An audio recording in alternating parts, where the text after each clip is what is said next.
Hello, everyone. My name is Robert Winfree, and what you're about to listen to is an old episode of a podcast I used to host called Everyone Loves a Bad Guy. This particular episode is one of the earlier ones. It's not the earliest. It's a handful of months into the tenure of the show. It is myself and Mark Radulich discussing Darth Vader. So that's a lot of fun. Included in this is also a brief discussion about Man of Steel, which had come out not too long around the time this had been released. This was originally aired and recorded, because I used to do these live, on November 7th, 2013. And yeah, that's the preamble. So thank you very much for listening to any of these as always. Anything you can do to interact with the product is deeply appreciated. Much love. Hope you're doing well out there. With that said, throwing it back to myself and Mark, circa 2013, a kinder and gentler time. Enjoy the show.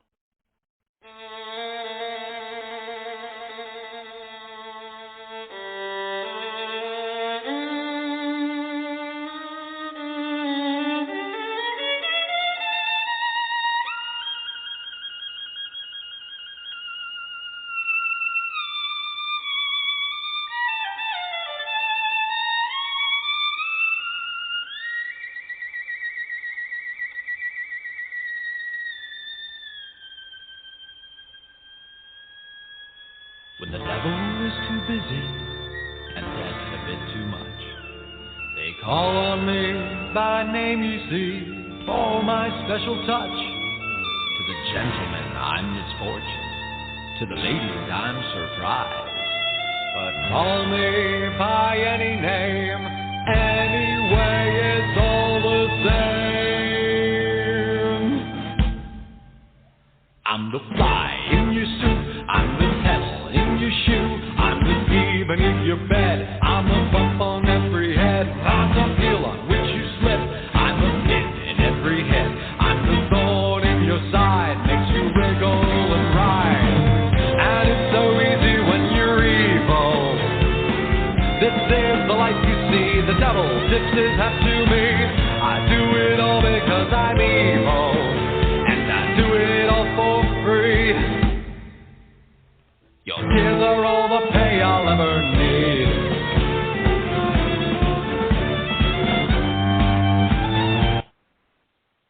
It's time! It's time! It's Vader time!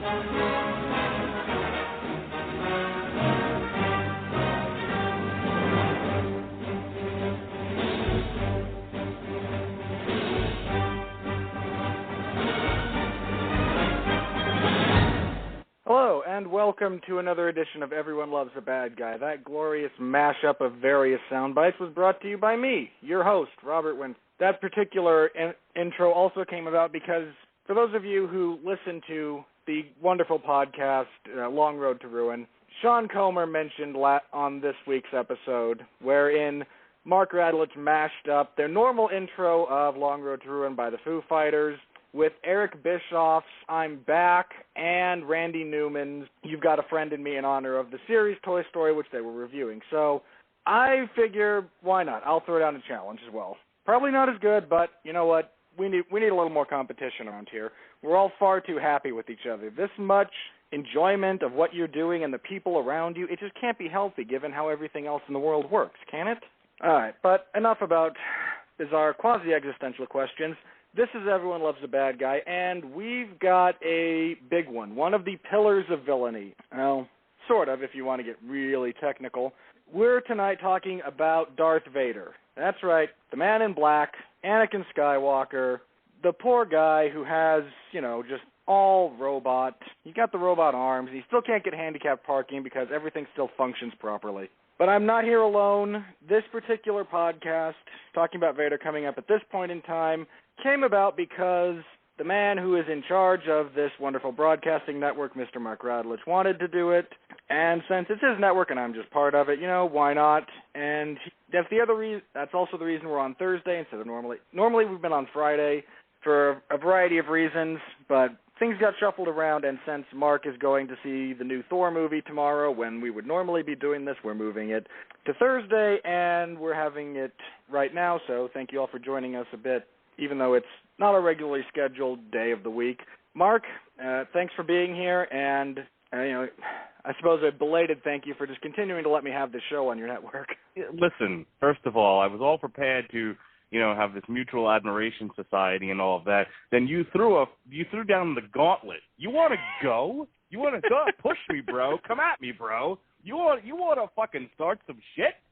Oh, you don't even know because you're a fucking child, okay? I'm old school McGee. I come from the time of double tape decks. You want to make a mix?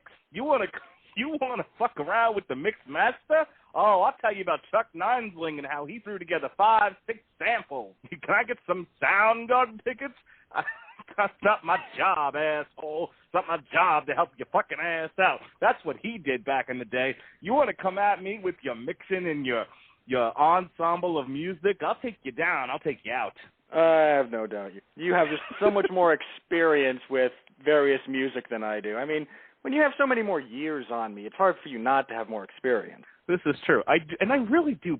I'm 37 years old, but if you hear me talk, I sound like I was there when Jesus was yelling, "God, why have you forsaken me?" And I was yelling out my front window, "For God's sake, cut out all that racket." Yes, you were the crotchety old man who disliked the fact that the crucifixion was within sight of his manicured front lawn. That's right. I was there in Judea, and at the time, collecting Social Security from the Roman Empire, and I said, "For God's sake, you kids, cut down all that noise."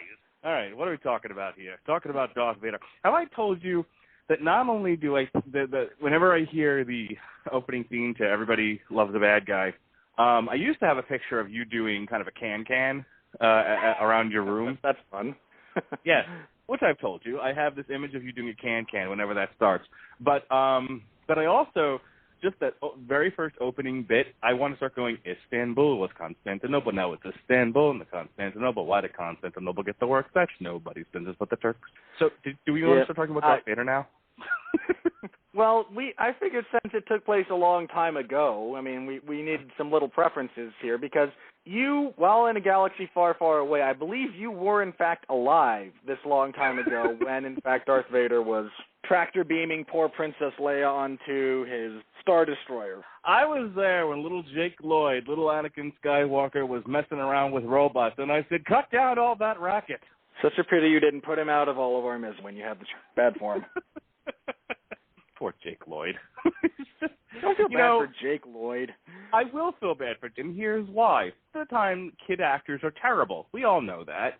Kids rarely lend any decent performance. I mean, every once in a while you get the one kid from, I See Dead People. What was the name of that movie? Help me out. Haley Joel Osment is the actor. Yeah. And the movie was?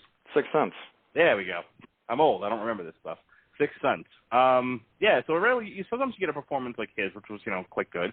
But for the most part, children actors are just terrible. But that's what you have directors. If you have a director who knows how to pull a performance out of an actor, you can you can pull a decent performance out of a child. When the director is George Lucas, who is to writing and directing what Vanilla Ice was to rap music, then you're gonna have hard times in the city, my friend. Oh yeah, and not just in the city, in the plane, everywhere. Everyone has hard times. We get George Lucas having creative autonomy. It just never works out well. He really was the naked emperor, wasn't he? The emperor with no clothes. No one told him how much. Now they make documentaries on the subject. But you were saying, sir. Yeah, and we just as a bit of a preface here, and I had. Off air, but prior to one of I can't remember if it was the wrap-up of Everyone Loves a Bad Guy talking about Freddy Krueger or if it was the Long Road to Ruin where we wrapped up Hellraiser. Sean Comer and I had a brief discussion of geekdom and how to various degrees he and I under very different circumstances have, okay, maybe I should hand in my geek card. Here's mine. Not a big fan of the Star Wars. Not any of them. None of them. I can watch them. I can enjoy them. I'm not a huge fan. I'm certainly not going into conniptions over how much Attack of the Clones sucked. It sucked, but I'm not going into a conniption over it. So for all the, again, my geekness gets called into question from time to time, and that's one of the things. How old are you? How old are you? 28. Okay, you are 2 years younger, unless you were born in December. You are 2 years younger than my wife. And I have noticed that for people around 30 years old, people in my wife's peer group, there are certain things that have no meaning to her. Now, granted, some of that is because she's a girl, and there are certain things that would have had no meaning to her even if she had been a boy. But I have noticed that Star Wars is one of those things that is very meaningful to my peer group, and I am, again, almost 40. So I was born 1976. Star Wars comes out in 1977. It is a huge part of growing up in the 80s. If you were a kid who watched the Clone Wars on Cartoon Network, or you were a child when the prequel trilogies came out. So if you're a child at any one of the times where Star Wars is debuting a new product, it tends to be more meaningful for people than when you are not of that peer group. And I don't know if that reflects kind of your thing, is like you just sort of missed the boat on that one, or it's just not in your wheelhouse. I think it's just, like you said, things like that, like Star Wars, like Star Trek, like various cultural phenomenon that come along. If you're not in target demographic when it hits, it tends not to resonate as much with you. I mean, I get crap all the time because I don't like the Beatles either. What's your take on Nirvana? I think you're negative on the subject. I don't like Nirvana either.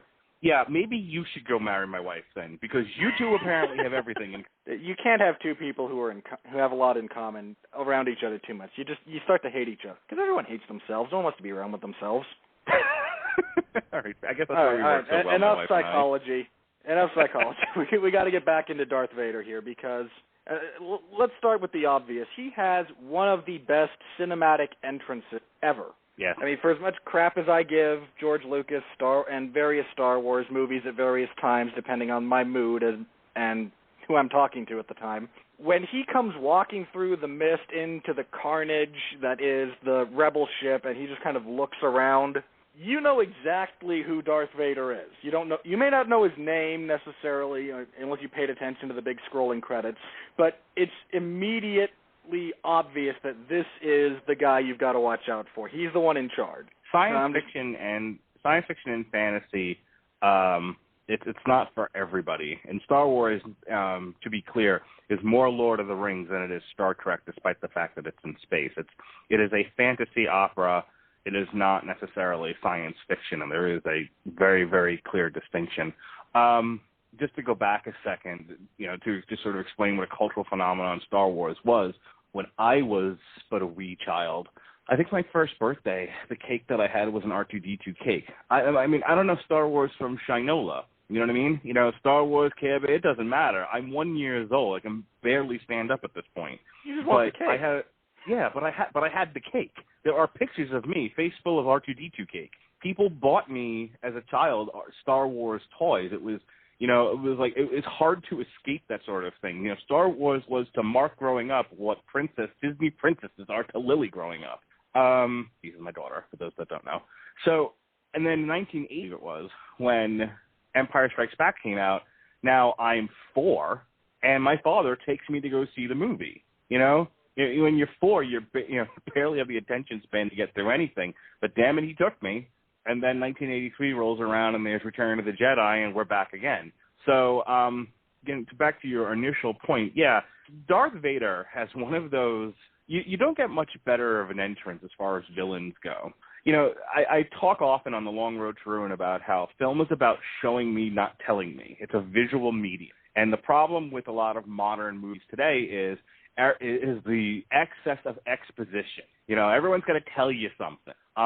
There's not a lot of patience to just let things happen on screen without a word of dialogue. So picture, it's 1977 and you're at the drive-in with your sweet honey, and there's a bunch of soldiers firing guns, and soldiers kick open the door, and they're firing back, and smoke clears, and out comes the fucking devil. Okay, out comes this guy wearing nothing but black and a death black helmet. Looks like a crazy skull. And then there's music that accompanies him.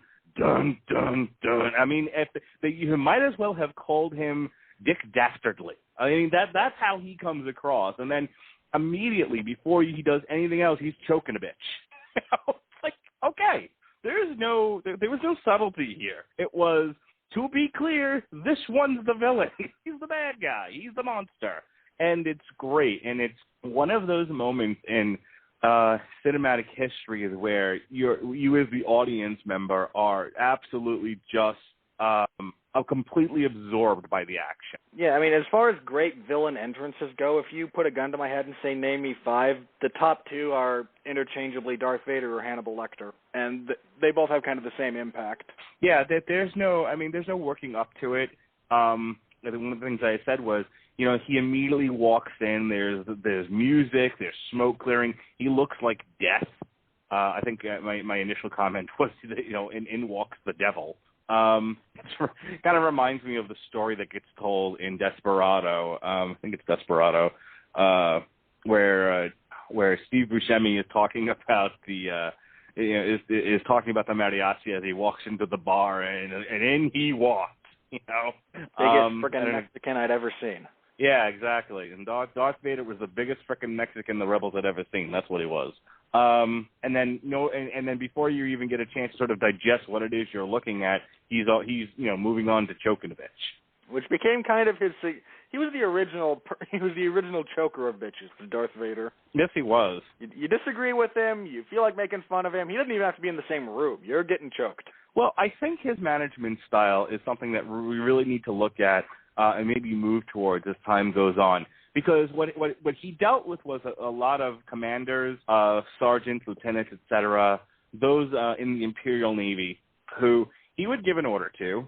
They would fail to carry out the order. Some even had the audacity to argue with him, and he would do what many of us have done if you've been in a management position or if you've been in a position of leadership, where you look to your team, the people working for you, and you say, I need you to do this, and they prove themselves incompetent beyond all imagination, and you just, and because of the world we live in, you have to refrain from choking, where I think choking a bitch might actually be a more effective management technique, and I look to Darth Vader as my model. Hey, if you just want to look at management techniques, there are worse people to pattern yourself after than Darth Vader. Because when you think about it, if you looked at, especially The Empire Strikes Back as your model, he choked a guy, and then promoted the person under him who was, in more ways than one, more competent than the guy that he was serving. So what have we learned, folks? We've learned that many times people are sitting in positions of management who don't need to be there and should be choked and tossed out of the way. Ta-da! What do you got for me, Mr. Winfree?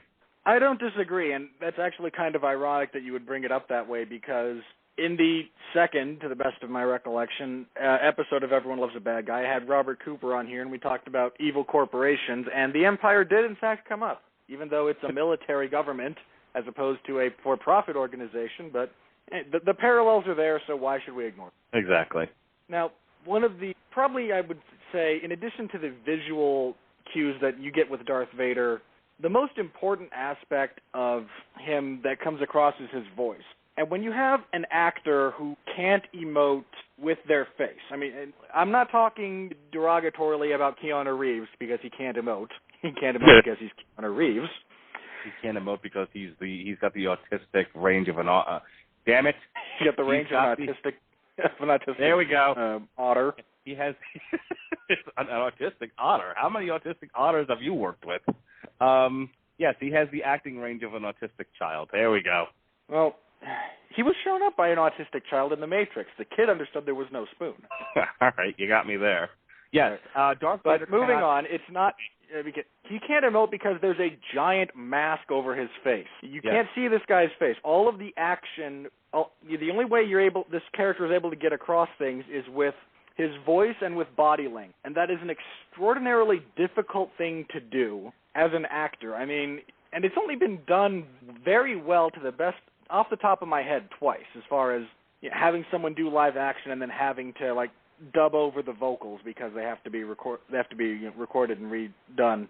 And that's here with Darth Vader and the great James Earl Jones doing the voice of Vader. And if you've ever seen V for Vendetta, Hugo Weaving as V did a phenomenal job in essentially the same type of situation. But without James Earl Jones providing the voice of Darth Vader, that's one of those times when, you can't even insert someone like Morgan Freeman. It pretty much has to be James Earl Jones there. Yeah, but I would say that James Earl Jones and Morgan Freeman, especially culturally, are probably two of the most well-known narrators in Hollywood. There's no mistaking James Earl Jones's voice, and his voice has authority to it, and that's what he brought to Darth Vader. But one of the really magical things about Darth Vader as an iconic character in movies is that you had one actor playing the voice of Darth Vader, and you had a live action human being in the costume, and they had to work in synchronicity,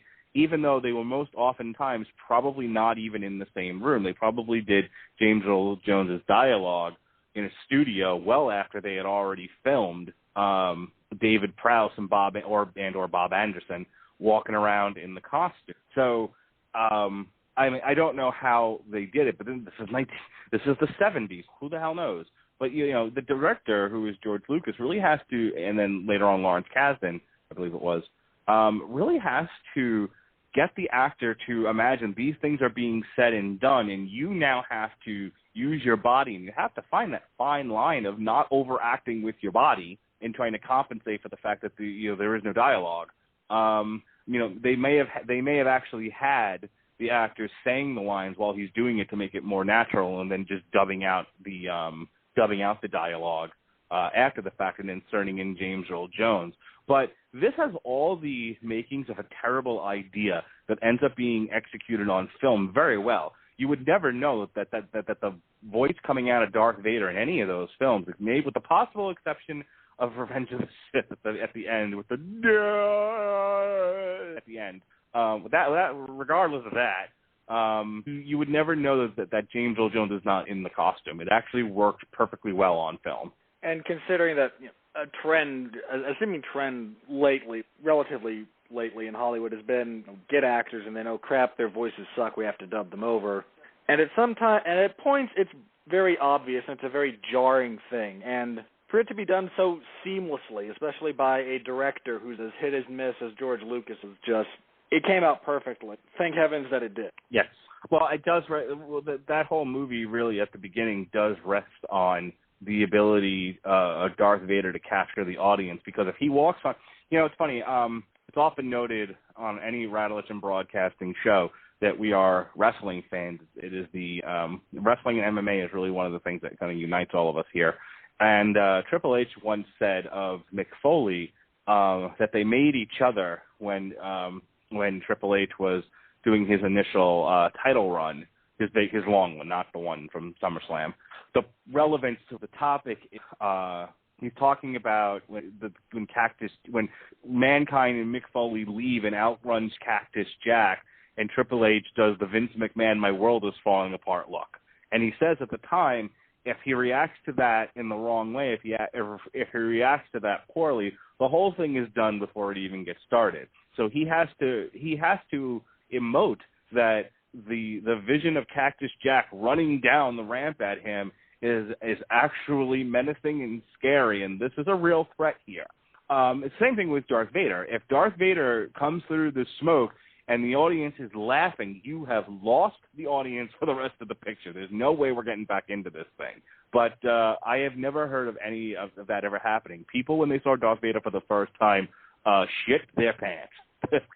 The guy had presence to spare. Yeah, and of course the great soundbite of his breathing, if I recall correctly, is actually just a microphone placed inside a scuba rebreather, which is accurate because that's basically what it is for. But also, if you read like early production notes or the George Lucas penned novels, originally it was titled, I believe, The Adventures of Luke Starkiller. Again, writing takes various, but that the hiss of his breathing is described within the pages of the novel, novels and novelization, as the sound of the pits of hell, and that's pretty deliberate because you have a guy that looks like Darth Vader that then sounds like Darth Vader, does both with the breathing and with the great voice acting of James Earl Jones, and it creates such a perfect package that for the first part of the first Star Wars movie, he's pretty much the only thing you're watching with any degree of interest. I mean, you've got you've got the Greek chorus of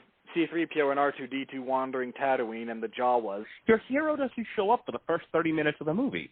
No, he doesn't. And so you're left watching Darth Vader, and it's still fascinating to watch Vader, even when he has to kind of acquiesce a little bit to Governor Tarkin, the great Peter Cushing. It's still Darth Vader's world, and you're all just kind of living it. Well, that's the thing. Right from the, again, I said this during our technical difficulties. Film is a visual medium. And there are certain things you really do have to, there are certain kind of artsy films that can play around with the structure and can do weird things, and it can be kind of fun to watch it. But by and large, films follow a certain structure that works. And, and one of those things we've talked about in The Long Road to Ruin is motivation. And so you need to take the audience with you on a ride. If you're just kind of hanging out there in front of the camera, not everything needs to be coffee and cigarettes. You ever watch that? Coffee and Cigarettes was a bunch of vignettes, kind of black and white vignettes sewn together of people drinking coffee and smoking cigarettes, having conversation. One of those vignettes featured Wu-Tang Clan and Bill Murray. But, that doesn't work by and large with large mass, blockbuster audience. Well, especially not with one of the original blockbuster movies. I mean, right. Yes, technically Jaws started the summer blockbuster phenomenon, but So what I was getting to was that Darth Vader, he walks in and the first thing he says is, "Tear the ship apart until you found those plans and bring me the passengers. I want them alive." And it's implied because he wants to interrogate them to find plans. So right there, okay, there are plans that are missing that are obviously important. He just choked a guy about it, and and that's okay. So it's all about the plans right now. Where are the plans? And then this chick comes out of the shadow. She shoves a thing in a droid, puts the droid on the ship, and the droids are gone. And the chase has begun. Whatever it is he's looking for probably ended up in the fucking droid, and he needs to find it. We're there. We're right. You're right. Everything rests upon Darth Vader in the beginning, but because he's telling the audience, hey, look, there's an important thing here, and we need to find it. Oh, well, what is it? What's going on? Why is it so important that he would kill people? And that's why A New Hope, the original Star Wars as it was known, works so well. Is you barely have any time to settle in and drink your high fructose corn syrup and eat your popcorn before the chase has begun. For all of the flack that George Lucas has given, and rightly so, that first one is damn near pitch perfect, even for all the silly dialogue. Yeah, the dialogue of George Lucas it's never been his strong suit, but the way the movie is structured, you're right, it does work very, very well. And the other thing about Darth Vader that comes across so well, not just in the first movie, but perhaps because of the first movie in a lot of ways, is this is a guy who is a legitimate threat to your hero. A lot of times you get bad guys in any medium. It's been mentioned before, a lot of the people on the Radulich and Broadcasting Network have a basic tie in 411 Mania, which started as 411 Wrestling, which is kind of how a lot of people came to the site and then came together and so on and so forth. If you have a stupid villain who's not a threat to your hero, there's no reason to emotionally invest. When Darth Vader begins dueling Obi-Wan Kenobi on the Death Star, he could kill him. He does. The fact that he does helps a great deal, but there's never any doubt that poor Sir Alec Guinness is in legitimate physical peril at the hands of Darth Vader. Look, I liked the Avengers. I've often described it as the as sort of the movie that you watch on a simulator roller coaster ride. That's about what it amounted. It was a fun experience of a movie. But when you really sit and dissect the Avengers, Loki is the antithesis of what you're talking about. Darth Vader works really, really well for all the reasons Loki doesn't work well in the Avengers. He spends half of it capture. He does a couple of things where he's just walking through and he's taking over people's minds and stuff. And again, you're like, oh, okay, we're starting off good here. You're obviously a threat. And then a scene or two later, he's beaten by the Avengers and captured. But he let himself get because he wanted to turn the Hulk against thing and crash. Let's not point out the various plot holes within the Avengers because we'll be here for a long time. But do you see what I'm saying? I do. But moments after they've established that Loki is your villain, they've cut his legs out from under him.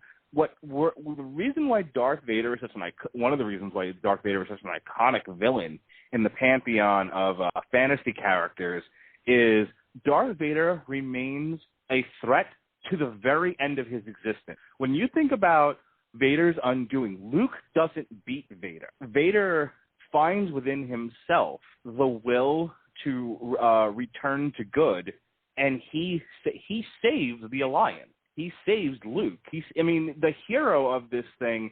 And if you ask Lucas, this was always the way it was. The real hero of Star Wars is its biggest villain, and it was a guy who finally had to find the will within himself to be what he was always meant to be, and he's the one that takes out the Emperor and saves Luke Skywalker. So when you think about it, he's the exception of the Death Star, which gets blown up not once but twice.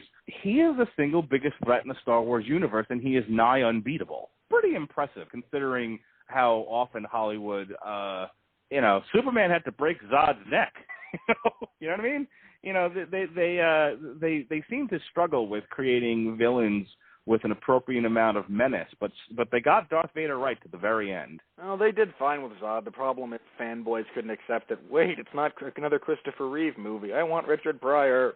Oh, you just said I know. The plot holes of the Avengers. You don't get me on a rant about, oh my God, it's not the Superman I grew up and loved. Where's my Nancy Reagan and apple pie? Yeah, I know. That spawned a lot of unnecessary controversy because people decided not to actually pay attention to what was being told to them via trailers and interviews with everyone and just kind of go blissfully along in their ignorance. Folks, if you look up Christopher Nolan in the Webster's Dictionary, it says gritty realism. Please don't go into another Christopher Nolan film and expect, folks, I just would like to remind you that flying is still the safest way to travel. All right, back to Darth Vader.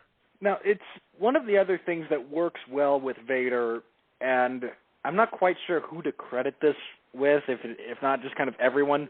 For the entirety of the first movie, he is the bad guy. It's all about Darth Vader. Yes, you have Governor Tarkin, and they're kind of on a level playing field. You can see Vader kind of goes along with Tarkin's wishes from time to time, and of course it's Tarkin who gives the order to blow up Alderaan and whatnot, but when you get the introduction, they mention the character of the Emperor very sparingly in the first and even in the second Star Wars movie, but when you actually get to see Vader interact with the Emperor, even though he's now kind of the second banana, he's no longer the big bad guy. He kind of transitions from being the be-all, end-all to an extraordinarily potent enforcer of the Emperor's will in some ways. It never diminishes him. And one of the issues, to kind of go back to the Avengers with Loki, one of the things that diminishes Loki is the fact that, no, he's really just terrified that Thanos is going to make him his... Yeah. I think, in the beginning, it's an interesting dichotomy between religion and government. I don't know if George Lucas right now is a communist and a homosexual. We all know that. But I don't know if he was always that far left. I don't know if he was always a dyed-in-the-wool liberal. But he is definitely injected. You can be left of center without being way out there. He's always had injected some degree of his limited understanding of politics into his medium. So, he may have been saying something about sort of the interaction between church and state. But they and before anyone says, Jesus, Radulich, how you look into things and do all this reaching, fuck off. They said it in the movie, okay? They're sitting around the Knights of the Round Table, the King Arthur's table, in the Death Star, and and they're all going on about how science has won the day. This is now the single greatest. The Death Star is now the single greatest weapon in the universe, and I suggest we use it. And there's a line in there about your devotion to that sad religion, at which point Vader throws his hands up and chokes a guy. Let me see if I can remember it exactly. This station is now the ultimate power in the galaxy. The Jedi are gone. You're all that remains of their sad religion, my friend. Right. But they also talk about yeah, let's see about that. I mean, he says before that the power to destroy a planet is nothing next to the power of the Force, and everyone kind of laughs at him. And that's what spawns the whole argument. But that scene is set up with the dissolution of the Imperial Senate, which is meaningless in the movie because you have no idea how this universe works politically, and you don't need to know. It's a fantasy movie. It isn't until years later, when he goes back and does the prequels, that line is at all meaningful if anyone bothers to remember there was a galactic senate at one time. But it comes with the dissolution of the Senate, and he says, well, how will we maintain control without the bureaucracy? Well, the regional governors will now have direct control over their territories, and anyone who gets out of line is going to get fucking shot to death with the Death Star. Okay, and then they're arguing over all of that. But Vader is sort of the Emperor's hand. He's sort of the stand-in for the Emperor, but essentially he doesn't have a political role. He's just kind of there. You know, if the Emperor needs to vote on something, there's the guy to do it. He can sign the check. He can sign the bill.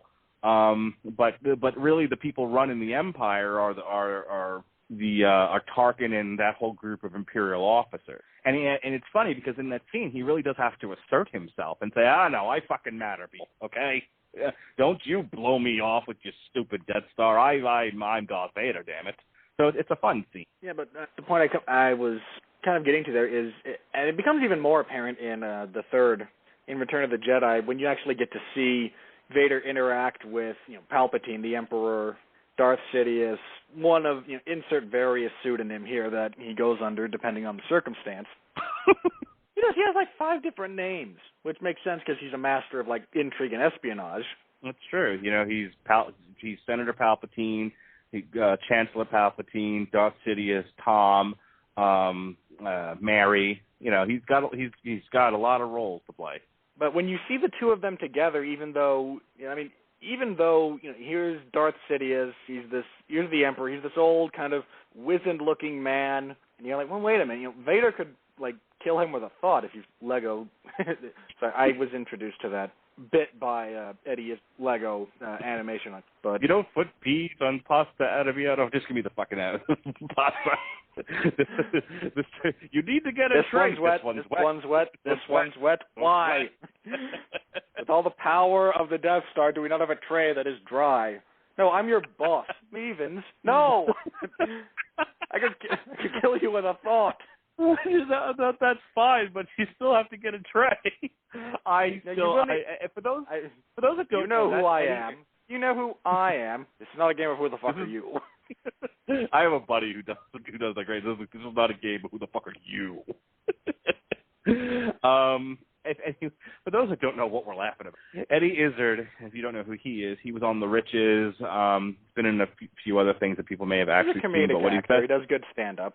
Oh, his stand-up is amazing. But his one in the last 10 years or so, he did one called Circle, and the very end of it is he does an entire bit of Darth Vader trying to get lunch at the Death Star cafeteria. And there has to be a cantina. People have to eat. Imagine Darth Vader down there having to stand in line. And he keeps calling him Jeff Vader. Yeah, Jeff Vader. That's Jeff Vader, that is. No, I'm not. Yes, I'm Jeff Vader. Can I have your autograph? No! Fuck off. I'll kill you with a tray. So, yeah, I think the point that you were getting at, other than how funny Eddie Izzard is that, through the first 2 movies, especially The Empire Strikes Back, he's just the most menacing, evil, violent, death-dealing villain, ever to, that isn't, in horror movies to ever. Even then, he stands up pretty well. The amount of carnage your guy's description of Pennywise, or whatever the fuck the guy's name is from Hellraiser, Pinhead. From Pinhead, and ripping people apart with chains. You can do that, but I'm just saying, well, he could. This is why I love the Lego Star Wars games, because Darth Vader does get to rip people apart. Yes, they still have the stupid Lego smile on their face, but he gets to do it. Yeah, I love all the Lego. I'm actually playing Lego Marvel when I'm not doing podcasts, but Yeah, he's this great menacing figure, and then you see this whole other side to him in Return of the Jedi, where he is the word I'm looking for here, but he is a subject. You know, he goes from the main bad guy subservient. to subject. That's the word I was looking for. He's subservient to the Emperor. All of that cool badass stuff about him goes away almost instantly, and he's like, "Whatever you need, bud, I'm here for you." Okay, master. The other part of it is that he's conflicted about Luke. Can't forget that. You know, he's finally found his son that was taken from him before he was even born, and you know, he's reconnected with him, and he wants to save him essentially from the Emperor, and he feels like the only way that he can do that is by turning him to the dark side. And so, but the Emperor has his own machinations and his own ideas for what Luke Skywalker could possibly be. And I think on some level, the subtext to Return of the Jedi and that interplay is that on some level, Darth Vader knows that he's probably going to get replaced. I mean, he was there. He was a very active part of it when Christopher Lee, whose character I do not recall, Lord Dooku, is beheaded. He was the apprentice after Darth Maul to Sidious, and he knew what was happening in that scene. He knew what was going on the starship with Mechanical Arms guy, Sergeant Slaughter. I don't remember his name. But sorry, I got disconnected there. Yeah, I know you did. I'm trying to cover for you. We were talking about how... Thank you, Mr. Carson.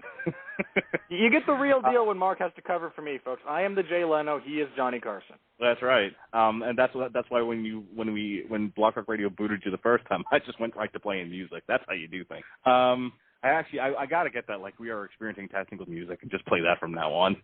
We'll find something. To make a long, rambling story short, Anakin beheads Dooku right in front of Sidious, and at the time, I remember Christopher Lee kind of looking at him, going, "Are you going to stop this? I'm your apprentice." "Nope, off you with your head." And and so Darth Vader already knows the sordid history of this thing, and he knows that what's probably going to end up happening here is that the Emperor is going to get Luke to cut off his head too. So what to do when you have that much stuff going on? A better writer probably could have presented that a little bit better in Return of the Jedi, but it's there if you bother for it. Well, I'm going to stretch outside of necessarily established canon here. If you've ever played the Force Unleashed video game, the first one, mind you, they go into Darth Vader actually potentially trying to usurp the Emperor, which is kind of the Sith way. They do betray each other with startling regularity. Curse you, sudden inevitable betrayal. But to any fans of Star Wars out there, the way Darth Vader is presented, even in The Force Unleashed, which is a fun video game, he's still presented in a very menacing way. And in fact, some of his dialogue, and the whole reason I played the first Force Unleashed game was the opening sequence. You get to be Darth Vader, right? And you're attacking Kashyyyk. It's like, I get to play Darth Vader. Of course, you can't run because, of course, Darth Vader doesn't run. But yeah, killing Wookiees is fun too. But just if I could touch briefly on the fact that Darth Vader doesn't run, it's an odd. As a gameplay mechanic, it's a little odd and a little frustrating. As a cinematic storytelling tool, it's unbelievably important. It's like the fact that Dracula never has to open a door. It's these little things that let you know, no, this is the guy that's in charge. He doesn't have to run. You have to run. Yeah. Isn't that, look, I'm not going to any kind of authority on universal horror monsters, but wasn't that one of the staples of these things was the dread of them stalking the victims of these things? It's, in Frankenstein, Dracula, and the Mummy, there isn't a whole lot of running and chasing you with a chainsaw or a machete. It was, there was the art of the stalk, and that's ultimately a lot more menacing than boogity boogie boogie as someone chases you around the house. It is, and if you get into good slasher movies, and I know you're not a big horror fan, but like early Friday the 13th movies or some of the better Halloween movies, that's actually a pretty big component of the story is, again, visual storytelling. Michael Myers, Jason Voorhees, they don't run. They don't chase you by running. They walk. And there's actually a great bit of comedy that comes out of that in Behind the Mask, The Rise of Leslie Vernon, where the guy training to be the next big slasher villain talks about how much cardio he has to do so that he can do that whole walking while you're running thing and still not lose you. It says to them, I do not have to chase you. You are dead before I lay the first finger upon you, which is scary in and of itself, and probably a anyone lost art. who is. I mean, when we talk about stuff that scares you, a guy that confident in the fact that no, you're already dead. That is scarier in a lot of ways than a lot of other horror tropes. The character that particular character archetype tends to not show up in horror as much because while it's scary, you don't get a lot of very talented directors in horror, so they can't necessarily make the best use of it. Well, in real life, look at someone like Anderson Silva. Anderson Silva, when he isn't fucking around in the cage, has got that scary kind of confidence. You look at him against someone like Stephen Bonner. Yes, they was fucking around in that fight too, but he walked in there like he owned the place, and he knew this guy has nothing for me, and this will go on for as long as I decide it's going to go on for. Which he tried with Chris Weidman, and he ate fist for it. But I digress. This isn't an MMA podcast. The point is that, when a villain, a character, a fighter, an entity carries with it the kind of confidence that says, this is my house. This is my fucking house, and while you're in it, you're going to play by mine rules, and with everything that's going to happen, it's going to happen because I say it does. Yikes. Oh, yeah. And you mentioned a bit earlier, and I feel that it does warrant a rediscussion, kind of, that, Darth Vader is actually, if you look at just the story of the first 6 Star Wars movies and you ignore all of the crap that kind of goes with it, if you just look at, the bare-bones, stripped-down story, the whole thing is actually the story of Anakin Skywalker falling into darkness and being able to redeem himself. And, hey, Luke Skywalker's kind of there for the ride, and there's Liam Neeson, but no, it's about Darth Vader. And the fact that it is, and if it had been able to be presented in a better way, for 1, 2, and 3, I'm looking at you, it could have been a lot more interesting. Well, okay, I'm going to go ahead, and we talked about it at the beginning, and offline we joked about how it doesn't need to be mentioned, but here's the reality. Anakin Skywalker as the 9-year-old or 8-year-old kid on Tatooine doesn't need to be talked about, if only to say that part of Vader's life was completely unnecessary.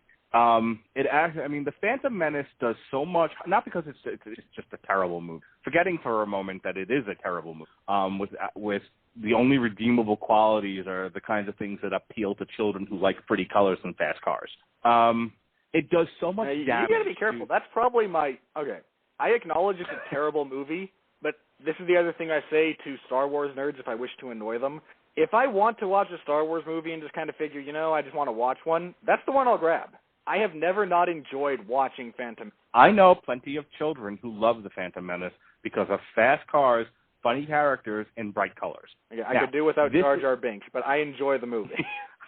and not I get to take away from its problem. But I also get the fact that my daughter loves all 3 Cinderella films. That's right, I said 3. Okay? There are 3 people. There are 2 sequels to the original Cinderella movie, not Aesop, but Grimm's Fairy Tale. In any case, so there's no accounting for children's taste, is my point. The Phantom Menace does so much harm to the Star Wars story because it's just not necessary. And because he decided to go that far, it was like, I'm going to go back and tell the story of the rise and fall of Anakin Skywalker. Great, I would love to see that story. What do you got for me? We're going to go back to his childhood. Why? What about his childhood tells us anything that we need to know about this guy? And you really don't. I mean, you absolutely don't. Yeah, you don't learn anything more about because let me tell you something, and this is true, and other people have said it also. So it's not like I'm reinventing the wheel here with this. But if you are the same person at 20 that you are at 9 years old with absolutely no developmental change, oh boy, you've got some problems. Whoo, doggy. So you don't need to know who 9-year-old Anakin Skywalker is because he's got to go through fucking puberty yet, and become a teenager and then a young adult. Christian being emo Anakin Skywalker. I will defend him. But just as I have defended Spider-Man 3, welcome to the Radulich law firm where I defend the indefensible. But it adds nothing to the character because it's too far back. You don't need to know that much about him. And then, of course, the midichlorians and all that other stuff just turned everything that was great about the Force and being a Jedi up on its head, as if to say, I don't want to associate my movie with religion. Science must win the day, so we're going to throw out the spirituality of the Force and of being a Jedi, and we're going to replace it with science because it's 2001 or 1999 when the movie came out. Ugh, I hate you. In any case, if he had started, if the movie sort of, and get rid of Qui-Gon, he's another one that you go. I didn't mind Qui-Gon. I get why he didn't need to be there. I mean, no, if you're speaking about necessity, Jar Jar Binks is the only character from Phantom Menace that actually needs to be there because he's the one who sets up the Chancellor getting emergency powers over the Senate. Yeah, and which could have been written the other way. Actually, a lot of where I'm getting this from, and and I've already had these thoughts, but a lot of where I have found a kinship is somebody, and I put this on my Facebook page. I'll find it again if you want me to and repost it. The machete order of watching Star Wars, and so the trick was you want to have that. Anyone watching the Star Wars movie, it's do you watch the original trilogy first or do you watch the prequel trilogy? Do you watch them in order or do you watch them in release order? And there's problems with both. And so somebody came up with the machete order, which is start with 4. Watch 5, then watch 2, then watch 3, then watch 6. You get all of the great parts of Star Wars, and it's almost like a Quentin Tarantino film with a elongated flashback. And it works really, really well. And one of the things he brings up is you don't need to know that much about him as a 9-year-old. You don't need Qui-Gon. Really, all you need to know is the relationship between Obi-Wan Kenobi and Anakin Skywalker and how it develops and then ultimately blows up. That's the story here. Unfortunately, that happens to take place during Attack of the Clones, which is my least favorite of any of the Star Wars movies. Well, that's because George Lucas is a robot, or also is. I haven't much like Agent Coulson. I haven't decided if he's a life model decoy or just autistic. I haven't quite figured it out yet. But to Jeff Harris, God bless you, sir, he's not a fucking Skrull, okay? Get that thought out of your head. Agent Coulson, not a Skrull. Joss Whedon would have him be a Skrull just to mess with you. Well, we all know that Hollywood and the UFC listens to the Radulich and Broadcasting and then takes our ideas and runs with them.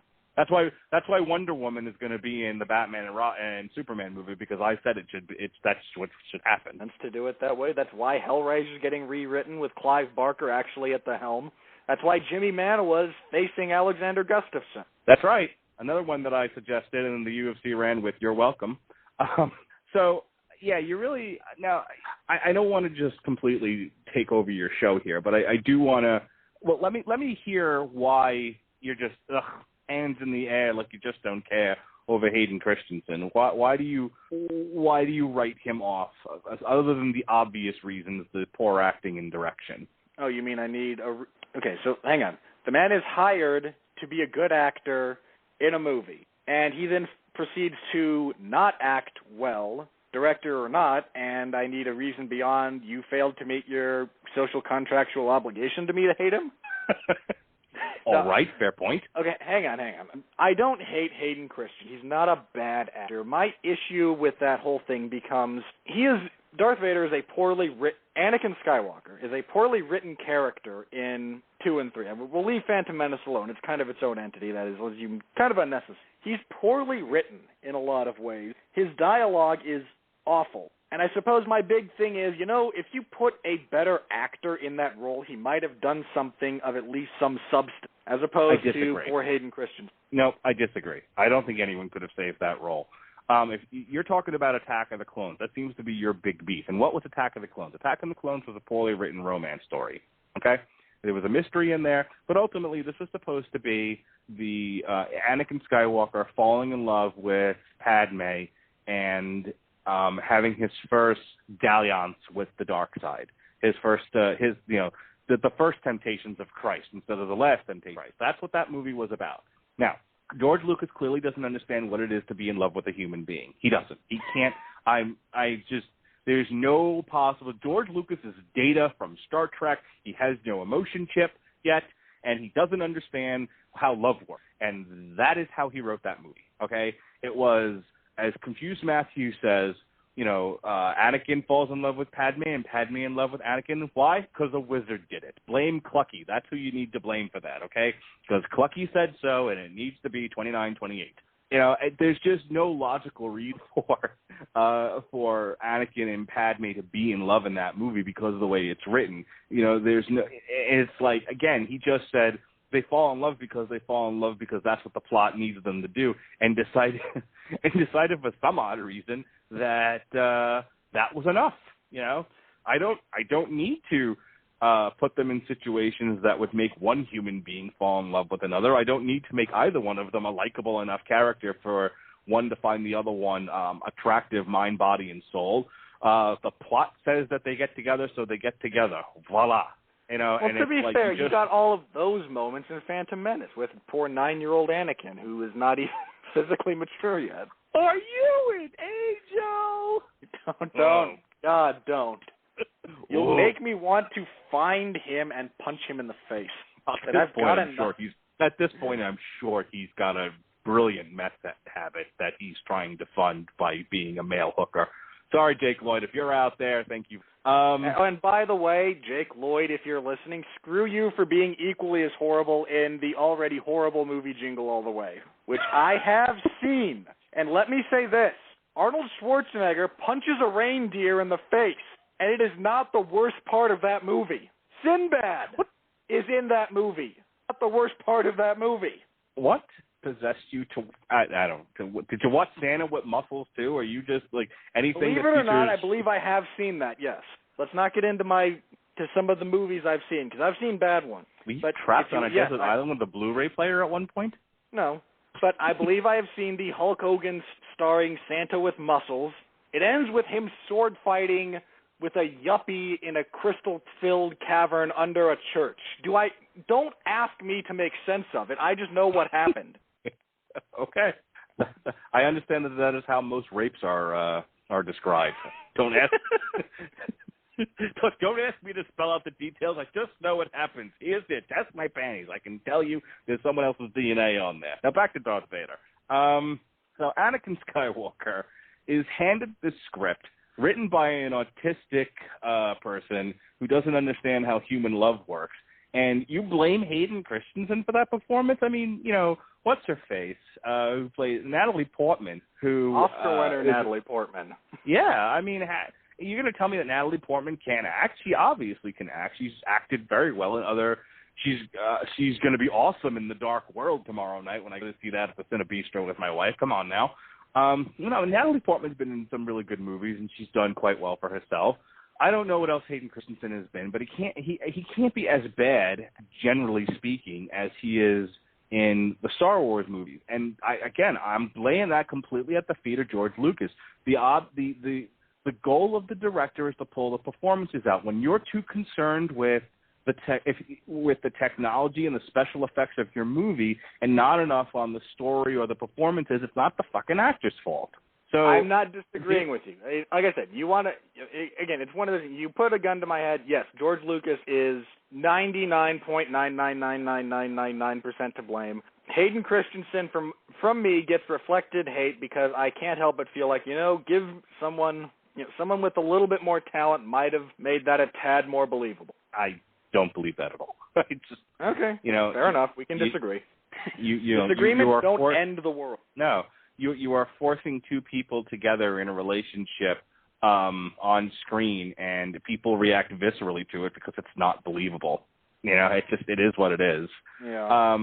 But for what he was trying to get across, which was ultimately this woman was, Anakin was this already sort of broken guy who was given too much power too early, too fast, and he was obsessed with this woman. And when he thought it was all slipping away, his hubris got the best of him and he went crazy. And that ends with him falling into lava and losing all of his limbs. and then he's got a bit of a chip on for the next one. Who'd have thought? Yeah, well, shit happens. Go ahead. No, I don't. Sean and I, as a general rule, don't like to bring up other reviewers. We don't want to feel like we're stealing their stuff or piggybacking. But I do want to mention one more time Confused Matthew's review of this, because it was either Confused Matthew or Red Letter Media and the former Mr. Plinkett, one of the two. Either one is really, really good. So if you go watch their reviews, you'll be entertained. But one of them had said that there's just no way, if you look at how Revenge of the Sith ends, Anakin has idiotically jumped from a hill. Dude, but he had the power. Yeah. He had the power, but Obi-Wan had the +7 dice roll to his agility. I don't know. that's well. Honestly, when he sits there and says, "I have the high ground," my inner D&D nerd goes, "Oh, so you have this +X roll to your D20? What are you doing? Why would you attack him?" Yeah, I was gonna say it was like, well, clearly you had a -10 to your dice roll. Why, don't you have? I played D&D too. But yeah, so he does. So again, hubris getting the best of him is what that was supposed to be. Once again, his ego was making decisions for him instead of his brain, and he makes a terrible move. And Obi-Wan Kenobi chops off his arms and legs like you do, and he lays there all stumpy. In fluid motion, and then decides, no, I won't actually kill you and save everyone the issue of dealing with you. And I won't try and save you because I'm a Jedi and we're supposed to be compassionate. I will leave you here so that the heat from the lava ignites your clothing, burns most of your face, and you can continue crawling yourself up this loose, shale-ridden slope with your robotic arm. Yeah, well, I was going to say, help me, I'm burning. You are my brother. I still am. Just save me. What changed? For God's sakes, I'm burning. I loved you. Okay. Stop Fair talking. enough. Can you pull me away from the lava so that I don't spontaneously combust? Less talky, more with the water. Either douse me or cut my head off. I don't care, but leaving me here is not good. So let's just, take a step back from that. Obi-Wan Kenobi makes a brilliant decision here.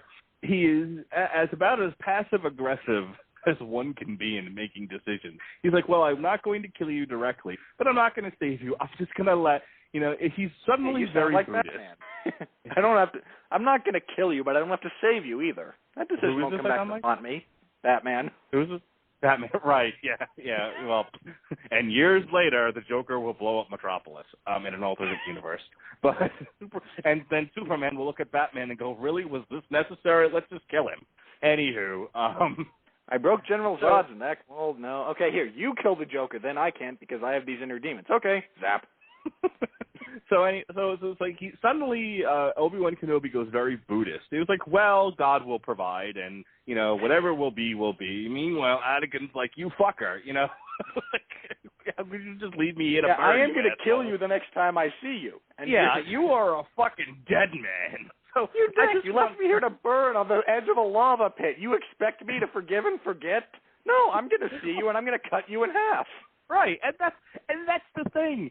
He, any rational person, or if you've got a rational mind left after that traumatic experience, is gonna, if he can get out of this, which he does, he gets a robot body, you would be hellbent. I mean, look, if you think about how A New Hope ends, right? Luke Skywalker blows up the Death Star. Han Solo wings his Darth Vader's TIE fighter, and he goes all spinneroony into the universe.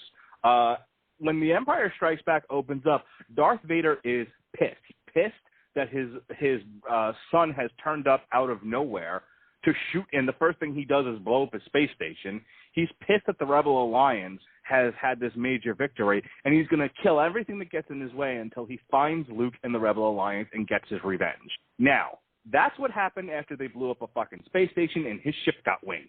How did he not go on a rampage after having his arms and legs cut off and burned alive while the guy who's supposed to be his friend yells, I love you, and lets him burn and just walks away? And then, to make matters worse, to pour salt in the wound, he's going to steal his children and hide them from him. Yeah, you can't help but feel at that point, Darth Vader now is no longer a villain. He's now kind of a, I'm rooting for you, you're the anti-hero. Well, that's the thing. You would expect. I want an alternate beginning now to Star Wars, where he's just killing rebels and like, where's my children? Yes.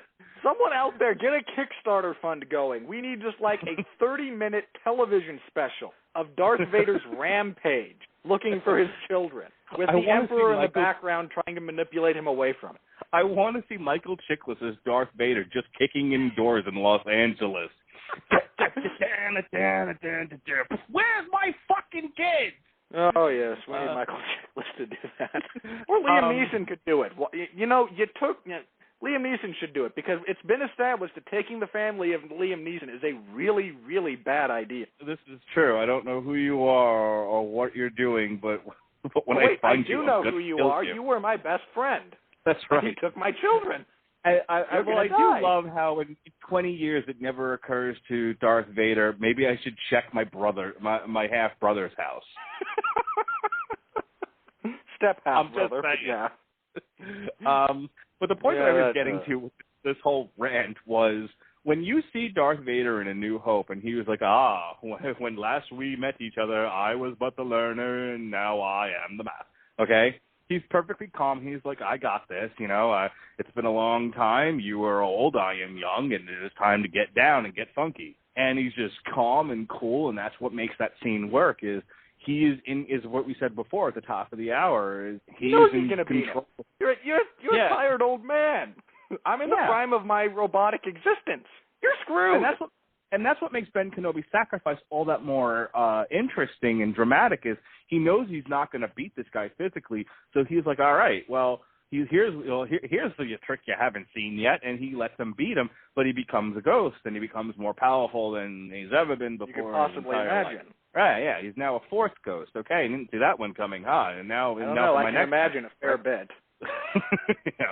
So, but how does that in any way match up to everything I've just described? And now we've been kind of all over the place with this, but I mean, arms and legs cut off, burnt a bit, watched as it happened, then stole your kid, and that's your reaction to Ben Kenobi? It's so Let me just say that the reaction that, if you've never seen Blue Harvest, which is the Family Guy kind of spoof, the reaction that Stewie, who plays Darth Vader, has to the pedophile old Mr. Herbert, who plays Ben Kenobi, hey, you're part of stay 200 yards away at all times, don't you understand? It makes more sense when you consider everything. Yeah, wait a minute, this is more congruous. This is more in touch with the character. I was going to say, I don't know if you have to have your physical arms and legs to create force lightning, but I'm pretty certain if somebody left me, limbless, all stumpy, and watches me burn, then steals my daughter, when I find them, they're gonna eat force lightning, and lots of it. I don't know. Vader never does force. No, I'm not sure if it's his hand or if it's his mastery of the Force does not go down the Force lightning tree. Well, like I said, he couldn't figure out that at least one of his kids was at his half-brother's house, so, maybe he's just not that as strong with the Force as we once thought. It's entirely possible. Oh, this has been fun, man. I don't rant on Star Wars enough, and I don't get to discuss it in kind of an open forum as much as I probably should from time to time. Star Wars is a fun on the plus side, I'm sure, movies, but there is a lot to rant about and a lot to make fun of. Yeah, and to be fair, Darth Vader will probably be revisited at some point in the future with other guests on this show because it's Darth Vader. I get you're probably going to get a comment or two that says, listen, we like your show or everything, but the guy who runs it, don't bring him on anymore. He's nuts. I don't know what the hell you two were talking about, but it wasn't fucking Darth Vader. It was something about Eddie Izzard, and you two went into some sort of skit. Yes, we did, because that thing is hilarious. Anybody out there, just go onto YouTube, Lego Star Wars Cafe, or Lego Death Star Cafe. Someone actually put it to a little Lego animation. It's hilarious. Yes, and that is funny, too. And it goes well with the comedy of Eddie Izzard. Is actually a pretty creepy actor. I'm specifically referencing he has a multi-episode arc in the NBC series Hannibal, where he plays basically their precursor to Hannibal Lecter, and he's suitably scary. He's got some range as an actor in his great comedy. But yeah, and again, Darth Vader, and I have very little doubt I will do kind of an all-inclusive Star Wars one of these at some point, or a series of them, so everybody out there will be more of these. Anyone else listening, if you just disagree with what Mark and I have been talking about and you have your own opinion, let me know. I'm open to having other people on the show. So if you wish a forum to air your grievances about how Mark and I are completely off base with the character of Vader and so on and so forth. Get on, I write a weekly column on 411 Mania. It's called Locked in the Guillotine. It's in the MMA zone. Get in there, leave a comment. You can comment on about this show there, and I don't think anyone will be mad at you. So, by all means. Hey, man, regardless of anyone's opinion of this, I had fun talking about this. I haven't laughed quite like this in a while, and it was good to get out. And listen, we could sit here for another hour and discuss sort of the nuance of Darth Vader and give it a real good film discussion, but isn't it a lot more fun to just make fun of him? In some ways, absolutely, yes, it is. And a brief shout-out, very brief, because we're already in over here, to Rick Moranis playing Lord Helmet in Spaceballs, because, that's probably the best send-up of Darth Vader. I mean, forgetting everything else, just of Darth Vader that I've ever seen. Yeah, no, first of all, I love Spaceballs. Ludicrous speed, his own best friend. How many assholes we got on this ship? Yo! Damn it, I'm surrounded by assholes. First of all, I mean, when you think about the imposing figure of Darth Vader, and then contrast that to the unimposing figure of Rick Moranis, suddenly who was Seymour, effectively not bullied so much. as an adult by Tom Arnold of all people in a crappy kids movie. Yeah, Spaceballs was Spaceballs was one of those movies where the first time I saw it as a kid, I laughed the entire hour and a half of that movie. I mean, I couldn't breathe. And my grandmother, I'm Jewish on one side of my family, and that Jewish side is Eastern European. And on the other side of my family, there's some Eastern European as well, but there's also Italian and Croatian, hence last name Radulich. And my Sicilian grandmother was one of these people who would tell you that there is no such thing as the Italian mafia. That is propaganda. That is a slur against Italians and designed as much to slur Italians and prevent them from getting work. It was her thesis. So imagine her shock and horror as she's sitting in the theater and she thinks she's going to see a nice sci-fi comedy with her grandson, who she adores, and the first thing she sees is Pizza the Hut. That he'll send out for you. You're delicious. And just how angry she was, and she wanted to leave the movie after that because she was like, she's so tired of either Italians or, the mafia or they're Joey from Friends. She used to write letters about that sort of thing. But, those are my fond memories of Spaceballs, the constant laughter and the aggravation of my grandmother. That I might do one of these just on the comedies of Mel Brooks and all the various, just all of his comedic genius. And of course that also means the bad stuff. Well, I mean everything post Men in Tights. Something like that, yeah. All right, what you got for me here? This has been very fun. So, Mark, what do you got to plug? Well, we got I'll just go right in order here. We got Saturday night is Vitor Belfort versus Dan Henderson. I got a good night of fights. That does not bode well for you. No, I suspect I'm going to need to. You get John Anik and Kenny Florian. I wish you a hearty, sir. Oh, God. The rest of you are so ridiculous about the commentary team. They don't bother me. Florian and Anik only bother me because they sound so much. And they don't, when I first heard them, I couldn't tell them apart. Now it's not so bad. That actually makes it better for me. So, I will be providing live coverage of Vitor Belfort versus Dan Henderson on Fox Sports 1 this Saturday. The Saturday night. Times will be provided shortly on 401 Mania. You'll be able to see what time the Facebook fight starts, what time the Fox Sports 1 prelims start, all that good stuff. So all that information will be forthcoming very soon. And again, you can check out my live coverage and all of my various Twitter repostings in the live coverage, and maybe a picture of Clucky.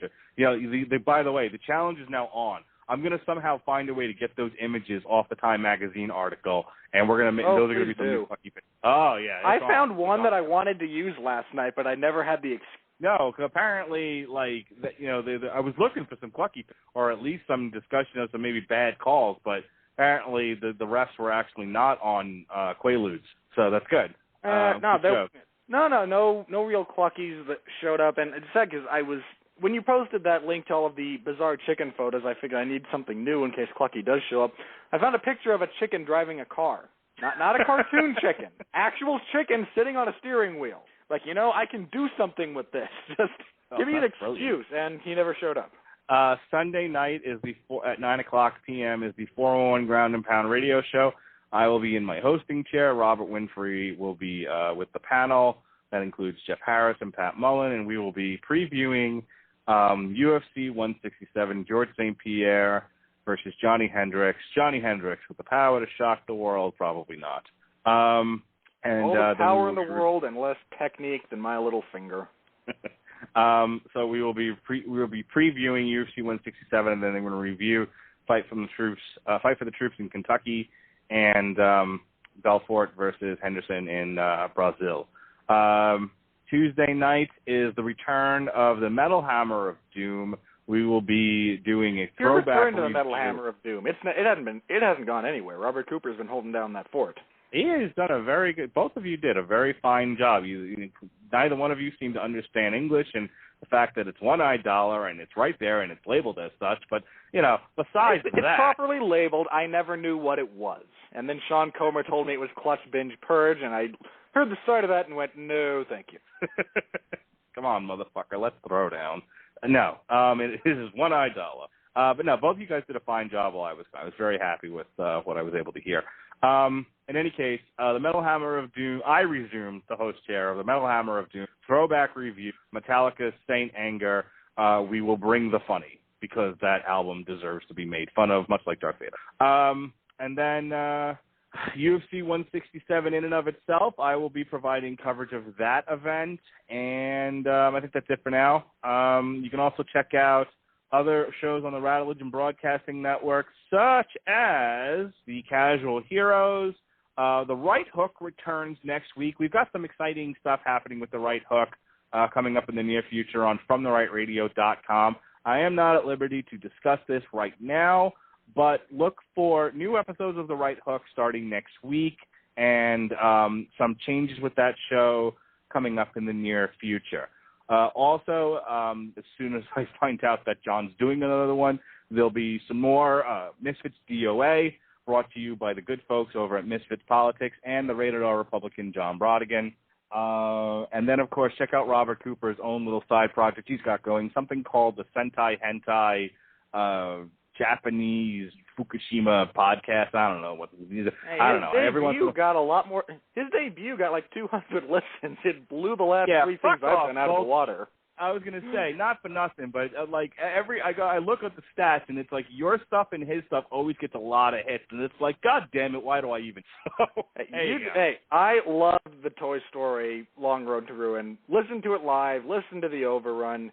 Also, because and since we've talked about Star Wars, I said this in the weeks leading up to that one. I'll say it again. That's the best trilogy on film. We unfortunately could have done that podcast for 6 hours. That went on forever. But it was great, and it was a lot of fun to talk about it. So, all right, that's all I got. All right. For me, I plugged it a second ago, but my weekly column is Locked in the Guillotine. It's in the 411 Mania MMA zone. Goes live every Friday. I got all your news. I got your fight reviews and previews and all the fun stuff there. And if it's a slow news week where I don't have review and preview cards, I have fun thoughts at the end of them. Please click and give it a read. If you need a link to all of the Radulich and Broadcasting Network shows, it's also provided in there because I figured out how to link the player finally. Woohoo me! And as Mark mentioned, I will be appearing on the 411 Ground and Pound radio show this Sunday at 9 p.m. Eastern. So you can catch me there talking all things MMA. And Everyone Loves a Bad Guy will be back next week, I believe. There might be some. Stay tuned for further updates. I'm planning on having another one of these next week. I haven't figured out what I want to do it on yet, so I am open to suggestions. So anyone listening, if you've got a suggestion, if you want to come on and talk about it, feel free, drop me a line, let me know. Who, what, obviously the when and where are pretty well set, but I'm open to having new people on the show here. So don't be shy about it, folks. I promise I will not bite your head off in one bite. Usually it takes two. I can't unhinge my jaw. But that's pretty much it for us. So for the mandated reporter, who will be hopefully getting a good night of fights this Saturday, for myself, the villainous one, I will once again leave you with my good night, with my closing soundbite. It comes from Al Pacino, and I'll see you guys next time. So say good night to the bad guy.